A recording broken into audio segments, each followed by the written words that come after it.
Ça me fait plaisir de vous accueillir pour ce petit café. On a quelque chose de très beau à partager avec les gens du diocèse. Puis on a pensé qu'un petit café partagé, puis de parler un peu de ce thème qui va nous occuper pendant beaucoup de temps, le synode qui vient d'être ouvert. C'était la bonne façon de le faire. Alors, bienvenue. Merci. Ça nous fait plaisir de vous accueillir chez nous, à l'Archevêché de Québec, la résidence, ici dans le Vieux-Québec, où habitent les évêques et plusieurs autres prêtres et personnes qui travaillent au service du diocèse. Aujourd'hui, on vient de vous parler d'un thème absolument merveilleux qui va occuper beaucoup d'espace dans la vie de notre Église au cours des prochaines années. Le synode. Peut-être un mot que vous ne connaissez pas beaucoup. On aura l'occasion avec Monseigneur Martin et Monseigneur Marc d'en parler. Depuis le 10 octobre de cette année, l'Église entreprend un nouveau chemin de discernement, d'écoute, de partage.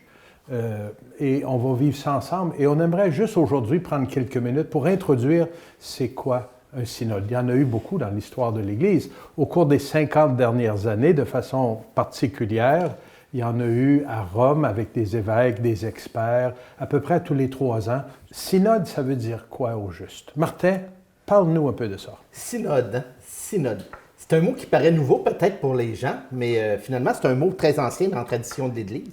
Déjà au premier millénaire, c'était la façon habituelle de fonctionner en Église. Ça veut dire marcher ensemble. C'est peut-être la façon, un mode d'être, de vivre et de fonctionner en Église très ancien et très traditionnel et qui a été repris par le Concile Vatican II, marcher ensemble. Et alors, quand le pape François nous invite à entrer dans un esprit synodal et même à réfléchir sur la synodalité, dans le fond, il est fidèle à la grande tradition de l'Église. Ce n'est pas quelque chose qu'il invente. Au contraire, c'est qu'il nous ramène à la grande tradition de l'Église. Et marcher ensemble, c'est une façon aussi pour le peuple de Dieu de réaliser concrètement sa mission. En écoutant, en discernant, en voyant sur quel chemin, quelle piste nous entraîne l'Esprit Saint pour vivre notre mission. En s'écoutant les uns les autres, en discernant quels sont les appels de l'Esprit. En participant tous un peu à la réflexion missionnaire, la réflexion sur la vie de l'Église, où tous, par leur baptême, sont participants comme peuple de Dieu. D'ailleurs, le thème de ce prochain synode dit cela, ce que vous venez d'expliquer. Pour une Église synodale, communion, participation et mission. L'Église va vivre ça au plan universel parce qu'en 2023, normalement, ce sera le synode des évêques à Rome. Tiens, ça vient de sonner, mais ce n'est pas encore le temps de finir. On va continuer à parler. À Rome, il y aura le synode des évêques avec des laïcs, des personnes consacrées, des ministres ordonnés qui vont vivre quelque chose au niveau universel.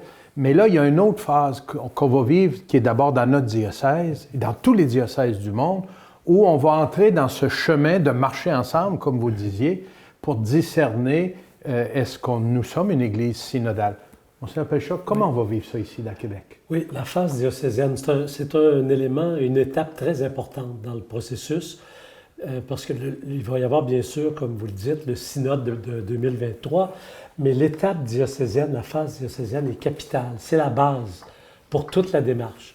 Et le synode de 2023 va en être inspiré, va en être nourri. On a déjà vécu dans le diocèse, comme vous le disiez tantôt, un synode diocésain en 1995. C'est un long chemin aussi, de 1992 jusqu'au printemps 1995, qui a été vécu.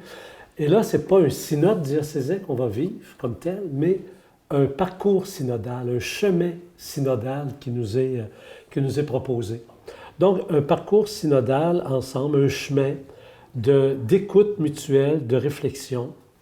Il ne va pas s'agir de répondre à un questionnaire, comme on l'a déjà fait, remplir un sondage, un questionnaire qu'on va... Sur un thème particulier. Ouais, sur un thème particulier qu'on va envoyer à Rome pour qu'ils en fassent la synthèse. Non, on va s'écouter les uns les autres, puis on ne sait pas d'avance les sujets. On a des thèmes qui nous sont proposés, bien sûr, pour nous aider à nous mettre en conversation ensemble.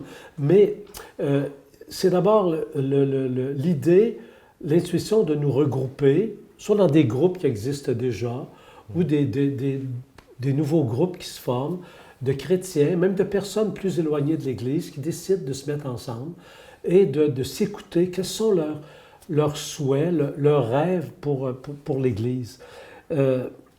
Pourquoi une démarche synodale comme celle-là, moi je la trouve extrêmement intéressante parce que elle va nous permettre, je pense, de chercher ce qu'on cherche déjà, comment on va continuer, comment on va assurer la continuité de l'Évangile du Christ dans notre société, dans notre monde.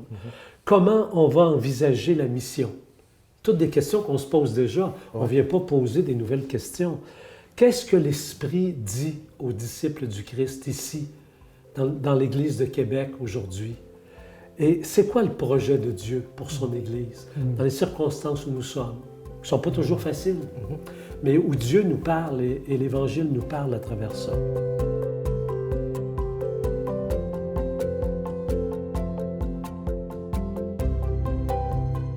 Beaucoup de personnes, on sait qu'on est tous surchargés de travail. L'invitation à entrer dans une démarche synodale nous arrive. Comment on va faire ça? Est-ce qu'on a le temps?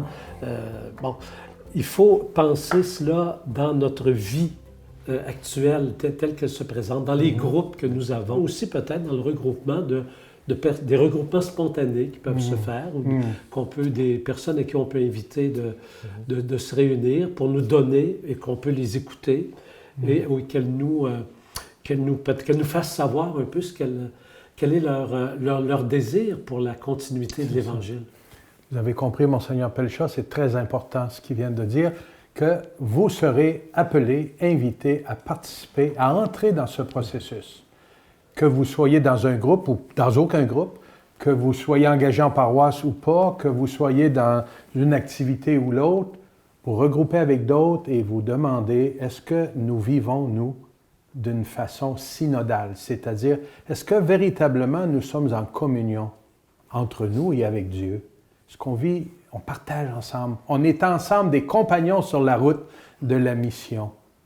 Est-ce que notre vie est orientée vers la mission que le Christ nous confie, d'annoncer l'Évangile et d'en témoigner au cœur du monde? Alors, au cours des prochaines semaines, les prochains mois, on va vous offrir des outils, des invitations pour entrer dans ce processus-là. Alors, c'est un début. On vient de commencer le 10 à Rome. Le Saint-Père a fait l'ouverture de ce synode. Habituellement, l'ouverture du synode se faisait à Rome et tout le monde était là pour le vivre, mais là, c'est un long processus, comme on vient de dire. Alors, c'est ouvert et dimanche, le 17 octobre, on lance dans notre diocèse de Québec et dans tous les diocèses du monde ce premier discernement, cette première phase qui va nous aider à aller plus loin. Ensuite, on verra au plan provincial, au plan de tout le Canada, au plan du continent, pour en arriver à l'Église universelle. Ce n'est pas, comme vous dites, une tâche nouvelle qui s'ajoute, c'est une expérience à vivre. C'est ça. Et qui va nous aider à prendre le pouls. Est-ce que vraiment nous sommes en communion? Est-ce qu'on s'écoute en Église? Est-ce qu'on s'écoute? Ça, c'est donc important pour le pape François. Dans son homélie, le 10, là, pour l'ouverture à Rome, il disait ça. Premier mot, c'est la rencontre et l'écoute. Se rencontrer, s'écouter profondément. On va essayer de faire ça entre nous ici. Écoutez, on a encore beaucoup de choses à partager avec vous, mais ce sera pour une autre fois. Il nous reste des biscuits. Nous, on va continuer ici encore un bon moment ensemble avec du café. Mais pour vous, ce sera lors d'une prochaine rencontre. À la prochaine. Un petit biscuit? Un petit biscuit, bien oui, merci. Voilà. Bonne route. Bonne route et bon synode. Avec nos provisions. Avec nos provisions. En mission. À la prochaine.